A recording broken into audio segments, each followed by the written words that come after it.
할렐루야. 3월 13일 토요일입니다. 마태복음 22장 맨 마지막 부분 34절부터 46절까지 말씀을 읽고 은혜 나누도록 하겠습니다. 예수께서 사두개인들로 대답할 수 없게 하셨다 함을 바리새인들이 듣고 모였는데 그 중에 한 율법사가 예수를 시험하여 묻되 선생님, 율법 중에서 어느 계명이 크니이까? 예수께서 이르시되 네 마음을 다하고 목숨을 다하고 뜻을 다하여 주 너의 하나님을 사랑하라 하셨으니 이것이 크고 첫째 되는 계명이요 둘째도 그와 같으니 네 이웃을 네 자신과 같이 사랑하라 하셨으니 이 두 계명이 온 율법과 선지자의 강령이니라. 바리새인들이 모였을 때에 예수께서 그들에게 물으시되 너희는 그리스도에 대하여 어떻게 생각하느냐? 누구의 자손이냐? 대답하되 다윗의 자손이니이다. 이르시되 그러면 다윗이 성령에 감동되어 어찌 그리스도를 주라 칭하여 말하되 주께서 내 주께 이르시되 내가 네 원수를 네 발 아래 둘 때까지 내 우편에 앉아 있으라 하셨도다 하였느냐? 다윗이 그리스도를 주라 칭하였은즉 어찌 그의 자손이 되겠느냐 하시니 한마디도 능히 대답하는 자가 없고 그 날부터 감히 그에게 묻는 자도 없더라. 아멘. 예수님께서 성전에서 벌어진 일들이죠. 마태복음 22장, 21장 뒷부분부터 그렇습니다. 특히 예수님께서 이제 혼인잔치의 비유를 말씀하신 이후에는 여러 가지 방법으로 특히 유대인의 지도자들이 예수님을 말로 올무에 빠지게 만들려고 오늘은 아예 시험에 들게 하기 위해서 질문을 던진다. 그렇게 말하고 있습니다. 정말로 유명한 그리고 지혜로운 그런 랍비가 예루살렘에 왔고 성전에 들어와 계시다면 평소에 율법을 공부하면서 풀리지 않았던 의문에 대하여 묻고 겸손히 그 대답을 들으며 자신의 어떤 신앙을 점점 성장시키고 성숙시켜야 되는, 그래서 어떤 사심 없이 악한 동기 없이 예수님을 통해서 말씀을 배우고자 하는 순수한 마음이 있었다면 예수님께서 노하지 않으셨을 것입니다. 예수님께서 책망하지 않으셨을 것입니다. 예수님께서 저주하지 않으셨을 것입니다. 그런데 그들은요, 철저히 예수님을 통해서 뭘 눈꽃만큼이라도 배울 생각이 없었습니다. 예수님을 랍비로 인정하지 않았습니다. 예수님이 너무나 탁월하고 능력이 많았기 때문에 그들이 이해할 수 있고 그들이 용납할 수 있는 그 범위를 넘어갔기 때문에 그들은 이런 이상행동을 저지를 수밖에 없었습니다. 그들은 처음에 어떻게 했습니까? 헤롯 당원들과 함께 찾아왔던 바리새인들은 세금을 가이사에게 바치는 문제에 대하여 질문을 던졌죠. 이렇게 대답해도 곤란해지고 저렇게 대답해도 난처해지는 그런 질문이었습니다. 예수님께서 지혜롭게 대답을 해주셔서 그들은 깜짝 놀라며 물러갈 수밖에 없었습니다. 정말 탁월한 대답을 주셨으면 감사합니다. 오늘 많이 배웠습니다. 정말 소문대로 유명하시네요. 위대하시네요. 하나님께서 당신을 통해서 말씀하시네요. 이렇게 말할 수도 있지 않습니까? 아무 고맙다는 말 없이 사라져버렸습니다. 뒤에 이어서 사두개인들이 바리새인들하고는 생각하는 것이 많이 다르기 때문에 평소에 예수님이 없었을 때에는 자주 다투었는데 지금 바리새인이나 사두개인이나 모두 예수님을 무너뜨리려고 그럽니다. 이번엔 사두개인들이 나타났습니다. 그들은 부활을 인정하지 않는 사람들이기 때문에 7 형제와 한 여자의 결혼한 이야기, 그런 복잡한 구조 속에 그들이 부활하는 날 이 여자는 누구의 아내가 되겠습니까? 예수님께서 난처하게 생각할 필요가 없었습니다. 과거에 사두개인들과 바리새인들이 논쟁이 붙었을 때는 바리새인들이 우세를 점하다가도 사두개인들이 이 7형제와 한 여자의 이야기만 꺼내면 다 꼬리를 내리고 뭘 도대체 어떻게 답변을 해야 될지 몰라서 쩔쩔맸던 바로 그 질문인데, 예수님은 오래 생각할 것도 없습니다. 너희가 성경도 하나님의 능력도 알지 못함으로 오해하였도다 하면서 그 누구도 알지 못했던 부활의 실체에 대해서 말씀해 주셨죠. 오늘 말씀은 어떤 말씀입니까? 역시 사두개인들이 예수님을 말의 올무에 걸리게 하는 것에 실패하자 이제 바리새인들이 총집합을 했습니다. 야, 바리새인 다 모여! 해가지고 쑥떡콩락 해가지고 예수님을 곤란에 빠뜨릴 질문 뭐 없어? 그렇게 연구를 하던 끝에 성경에 있는 율법 중에서 어떤 율법을 가장 중요한 율법이라고 생각하는지 물어보자. 그가 어떻게 대답을 하느냐에 따라서 우리가 얼마든지 요리할 수 있다. 흠집을 낼 수 있다. 그렇게 자신했던 모양입니다. 그래서 바리새인에 속해 있던 어떤 율법사면 벌써 율법을 연구하는 서기관인데요. 사실은 당시에 제사장 다음으로 사람들이 이렇게 존경했던 율법학자, 요즘 말로 하면 신학교 교수님쯤 되는 그런 분입니다. 그 율법에 대한 전문가죠. 예수님에게 왔습니다. 예수님에게 와가지고서는 다짜고짜 물어봅니다. 주님, 선생님, 율법 중에 어느 계명이 가장 크다고 생각하십니까? 예수님께서 잠깐만 생각 좀 해볼게. 야, 잘 안 떠오른다. 내일 얘기해 줄게. 이렇게 하지 않습니다. 그 질문을 할 줄 알았어. 기다렸다는 듯이 준비된 답변을 쏟아 주시는 것이죠. 잘 들어라. 첫째는 이것이다. 내 하나님을 내 마음을 다하고 목숨을 다하고 뜻을 다하여 사랑해야 된다. 이것이 크고 첫째 되는 계명이다. 자, 그리고 둘째는 그와 같으니 내 이웃을 내 자신과 같이 사랑하라. 자, 사실은요, 예수님 당시 때에 많은 랍비들, 율법학자들, 바리새인들, 모든 하나님을 잘 믿어보려고 노력하는 사람들, 율법을 연구하고 율법에 대해서 더 온전히 이해하고 그렇게 하려고 노력했던 사람들 사이에 하나님께서 우리에게 율법을 주셨지. 많은 율법을 주셨어. 근데 그 중에 어떤 율법이 가장 큰 율법일까에 대하여 많은 논쟁이 있었습니다. 많은 다툼이 있었죠. 이게 더 중요하다. 이게 더 크다.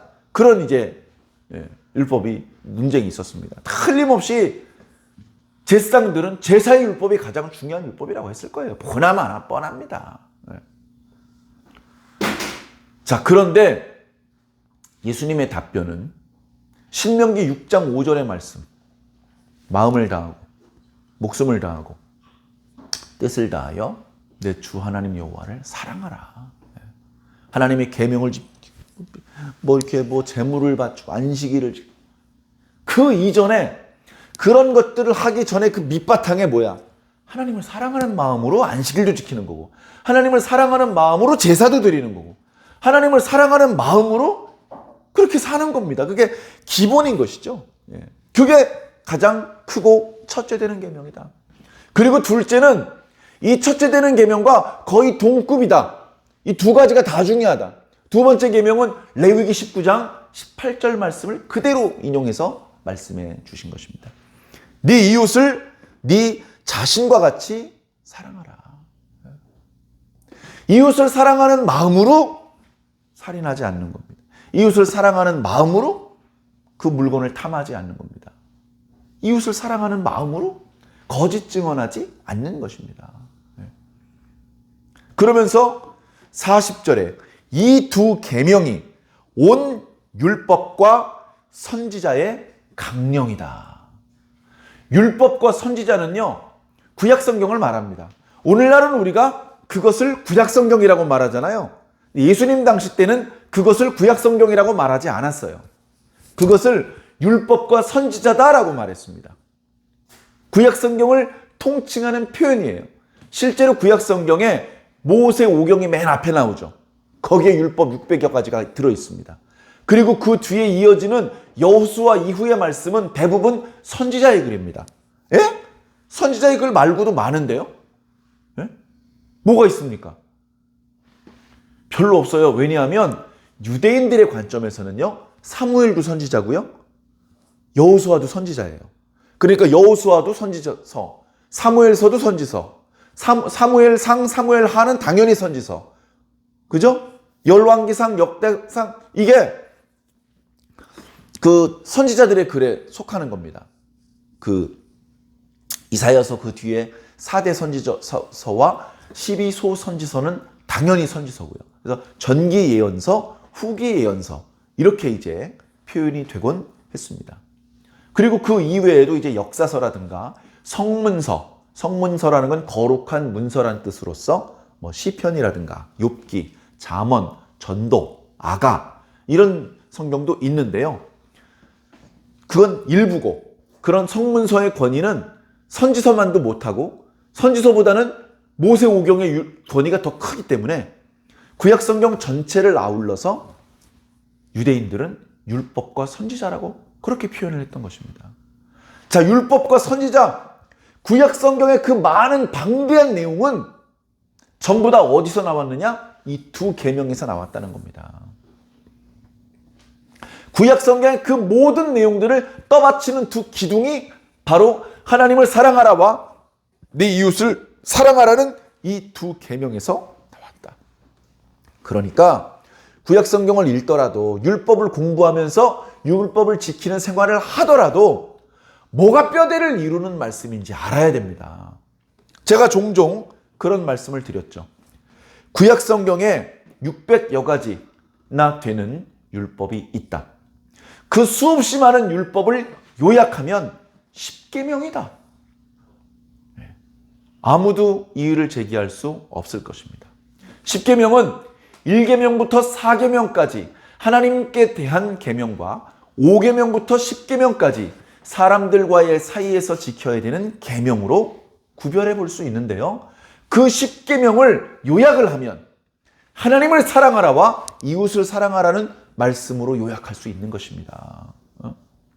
오늘 말씀엔 나타나고 있지 않지만 이 내용이 마가복음에도 기록되고 있는데요.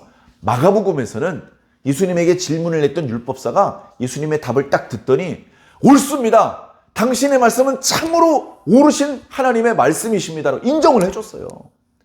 그러니까 이 예수님의 답변은 당시 율법학자와 당시 모든 서기관과 바리새인들과 사두개인들조차 인정하지 않을 수 없는 하나님의 말씀이라는 겁니다.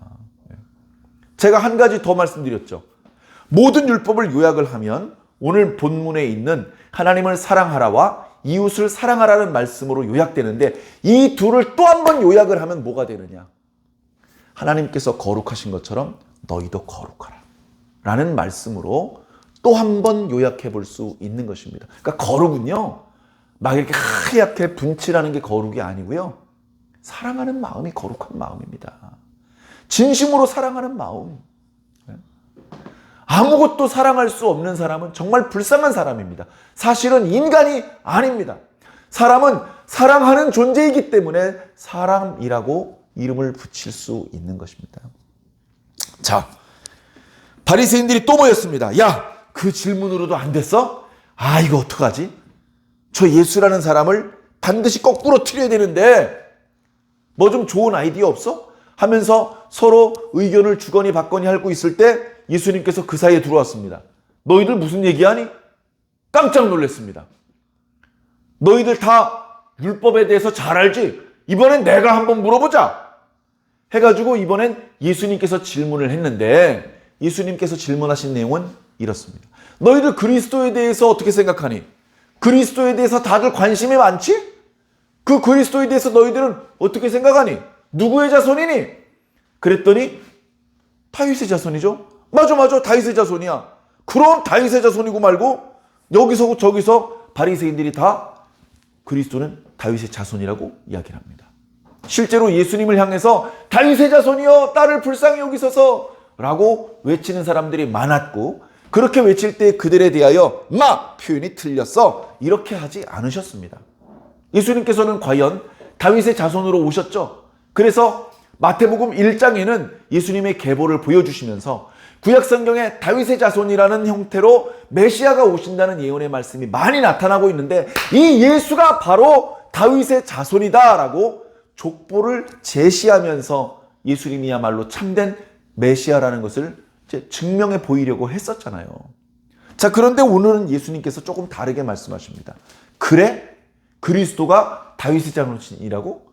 그런데 만약에 정말 그렇다면 다윗이 성령에 감동이 돼서 시편 110편 1절에 주께서 내 주에게 말씀하시기를 네 원수로 네 발등상 되게 하기까지 내 우편에 앉아있으라 라고 기록을 했는데, 여기서 주께서는 주 여호와 하나님께서, 내 주께는 그리스도입니다. 주께서 내 주께라는 표현을 좀 풀어서 설명을 드리면, 주 여호와 하나님께서 내 주님이신 그리스도께 말씀하시기를, 이런 뜻입니다. 그러니까 다윗은요, 하나님 여호와도 주님이라고 표현을 했고 그리스도도 주님이라고 표현을 했습니다. 다윗은 성령 받아서 그것을 기록했다는 것을 모두 다 인정을 합니다. 다윗의 그 기록은 성경이고, 다윗의 말은 허황된 말이 아니고 유대인들이 모두 인정할 수밖에 없는 아주 중요한 증언이란 말이죠. 그런 다윗이 그리스도를 주라고 호칭했다면 어찌 다윗의 자손이 될 수 있겠느냐라고 물어본 겁니다. 이 말은 그리스도는 다윗의 자손이 될 수 없다 이런 뜻이 아니고요. 이 뜻은 이런 겁니다.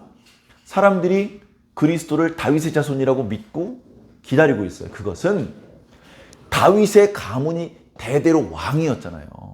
그러니까 하나님께서 다윗 가문에서 어떤 사람이 나오면 그 사람에게 능력을 주셔서 과거 다윗 왕 때처럼 우리 유다를 독립시키고 경제적으로, 군사적으로, 외교적으로, 정치적으로 독립국이며 강대국이며 번영하는 나라로 그렇게 부흥하게 하기를, 그걸 기다렸던 거예요. 그러니까 당시 유대인들이 기다리는 그리스도는 신적인 존재가 아니고 인간입니다. 인간인데 정치적으로 왕의 역할을 하면서 로마의 속국으로서 세금을 바치고 경제적으로 피폐하게 사는 자신들의 그 열악한 환경을 개선시켜주는 그런 이스라엘 유다 민족의 지도자가 나타나기를 바랬던 것이죠. 근데 그게 아니다. 그게 아니다. 다윗이 그리스도를 주님이라고 호칭했다면 이 그리스도는 신적인 존재다. 이 그리스도는 너희들이 기대하는 그런 육체적인, 인간적인 세상의 군왕이 아니라 뭔가 강력한 신의 권세와 능력을 가지고 오시는 분이다. 그걸 얘기를 한 겁니다. 그런데 그걸 책잡을 수가 없어요. 사실은 당시에도 시편 110편의 말씀을 사람들이 연구를 할 때 도대체 왜 다윗이 그리스도를 주님이라고 표현을 했느냐, 그렇게 표현한 의미가 무엇이냐, 그걸 설명하지 못하고 있었어요. 그 문제를 해결하지 못한 상태였죠. 거기다 대고 그 문제를 들이대니까 아무도 대답을 못합니다. 유대인들이 그렇게 많고 율법 잘 알고 거기다 바리새인들이 그렇게 많은데 그 중에 한 명도 대답을 못하는 거예요. 유대인들 중에 대답할 사람이 없으면 이 지구에 대답할 사람이 없는 겁니다. 소문이 났어요. 야, 율법사도 안 되고 바리새인도 안 되고 사두개인도 안 되고 헤롯 당원도 안 되고 장로들도 안 되고 대제사장들도 안 된대. 저분을 곤란에 빠뜨릴 질문 따위는 없어. 그때부터는 두려워서 아무도 나서서 질문을 못합니다.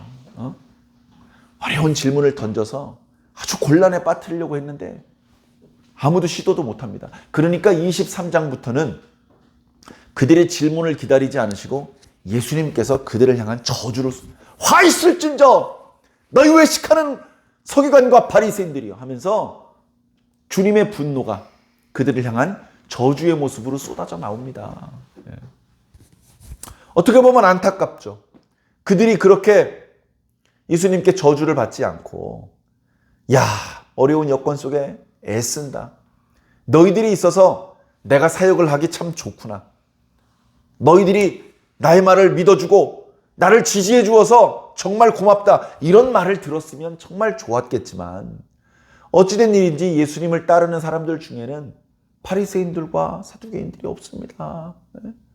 물론 니고데모가 밤중에 찾아와 주님께 질문을 하고 드러내게 표현은 못했지만 마음속으로 주님을 흠모했고 그분을 메시아로 마음속으로 느끼고 있었기 때문에 예수님께서 죽었을 때 예수님을 장사 지내기 위해서 나타났었죠.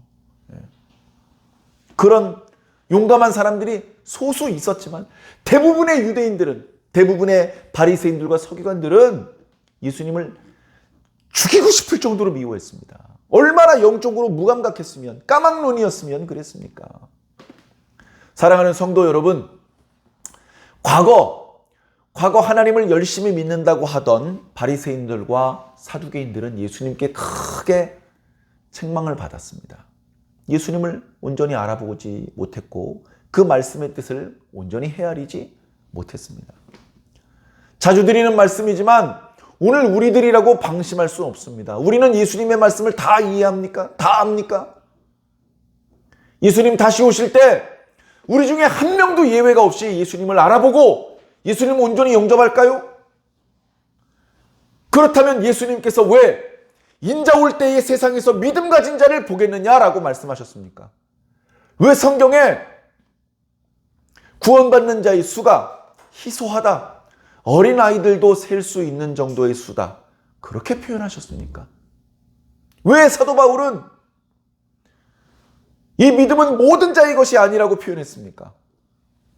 사랑하는 성도 여러분, 우리가 예수님을 믿고 예수님의 말씀을 부지런히 공부하고 또 실천하기 위해서 애를 쓰지만 우린 겸손해야 됩니다. 말씀 공부가 끝나면 천국 가는 것이 아니고요. 겸손한 게 우선입니다. 겸손하면 모르는 게 있어도 괜찮습니다. 겸손하면 모르는 게 있어도 필요한 걸 그때그때 배워서 가면 되는 거잖아요. 필요한 걸 그때그때 가르쳐 주실 때 겸손하니까 배울 수 있잖아요. 교만하면 많이 알고 있는 것 같아도 결정적으로 중요한 거를 모르고 있을 때 그걸 가르쳐 주시는데도 안 듣는 사람이 돼버리면 예수님께서 다시 오셔도 영접하지 않고 오히려 대적하는 자가 될 수도 있다는 것을 우리는 명심해야 됩니다.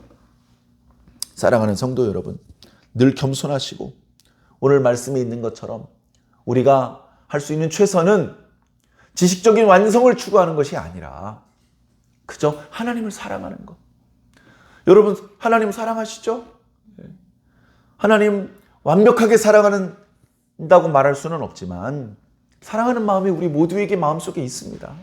그런데 좀 더 뜨겁게 사랑하기 위해서 노력해 주시기 바랍니다. 오늘 말씀에 네 마음을 다하여, 네 목숨을 다하여, 뜻을 다하여, 우리의 전 인격을 다하여 하나님을 사랑해라. 그렇게 사랑하면 우상에 끼어들 자리가 없죠. 돈을 사랑하고 쾌락을 사랑하고 자기 자신을 사랑하고 이런 함정에 빠지지 않을 수 있습니다. 하나님을 좀 더 온전히 사랑하시기를 부탁을 드립니다. 하나님의 말씀이 더 크게 들리시기를 바랍니다. 주님의 마음이 더 뜨겁게 와 닿으시기를 바랍니다. 그런 마음으로 하나님만 사랑하지 마시고 이웃도 사랑해 주세요. 저리 비켜. 난 하나님을 사랑해야 되니까 이웃 사랑할 시간 없어. 이웃은 우상이야. 그렇지 않습니다. 이웃을 사랑하십시오. 이웃을 용서해 주십시오. 이웃이 충분히 자기 자신에게 잘해줄 때 그때만 사랑하지 말고요. 이웃이 아직 온전하지 못할 때, 나를 사랑하지 않고 미워할 때, 나를 해코지하고 있을 때 그때 사랑해 주세요. 지금은 그렇게 할 수 없을지라도 예수님을 오래 따라다니다 보면 하실 수 있게 되실 줄로 믿습니다. 그렇게 할 수 있도록 주님께서 능력과 지혜를 주실 줄로 믿습니다.